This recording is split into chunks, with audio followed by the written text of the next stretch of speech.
নমস্কার, আজকে আমি বানাবো পনির ভুর্জি। এই যে 200 পনির নিয়েছিলাম, ওটা গ্রেট করে রেখে দিয়েছি। ফ্রাই প্যানটা গরম হয়ে গেছে, এটা আমি সরষের তেল দিয়ে বানাচ্ছি।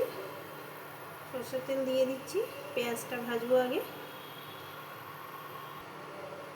এর মধ্যে আমি সামান্য জিরে ফোড়ন দিয়ে দেবো।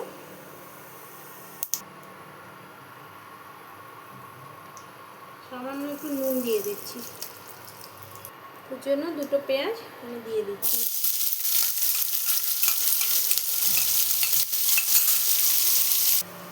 কুচনো কাঁচা লঙ্কা, ঝালটা নিজেদের মতো করে নেবে। এখানে 3টে কাঁচা লঙ্কা।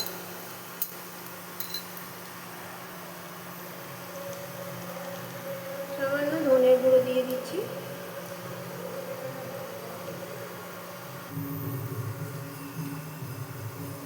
হলুদ দিয়ে দিচ্ছি। ম্যাগি মশলাটা পুরোটাই দিয়ে দেবো। ম্যাগি মশলা দিয়ে দিচ্ছি। এবার গ্রেট করে রাখা পনিরটা দিয়ে দেবো। পনিরটা যে যতটা নেবে মশলাগুলো সেরকম বাড়িয়ে বাড়িয়ে দিলে ভালো হবে। ওটা মিলিয়ে নেব, মশলার সাথে মিলিয়ে নিই।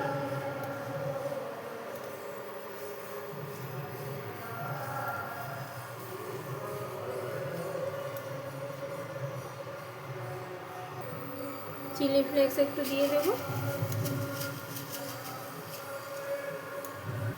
এর মধ্যে একটু রেড চিলি সসটাও দিয়ে দেব।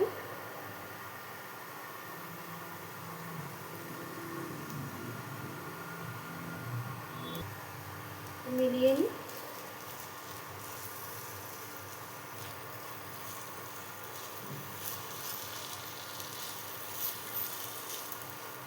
এখন পেঁয়াজ ভাজার সময় নুনটা একটু কমই দিয়েছিলাম, এখন নুনটা লাগবে। সামান্য একটু নুন দিতে হবে, নুনটা কম হয়ে গেছে। নুন দিয়ে দিলাম। সামান্য একটু চিনি দিয়ে দেব। রান্না কমপ্লিট। লাস্টে একটু লেবুর রস দিয়ে দিচ্ছি। লেবুর রসটা দিলে স্বাদটা একটু অন্যরকম আসে, টকটা একটু ভালো লাগে খেতে। এটা মিলিয়ে দেবো। আমার রান্না কমপ্লিট।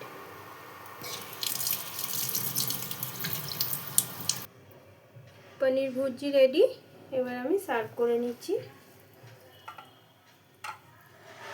এটা আমি রাতে রুটি দিয়ে খাওয়ার জন্যই বানালাম। রুটি পরোটা দিয়ে খেতে বেশ ভালোই লাগে।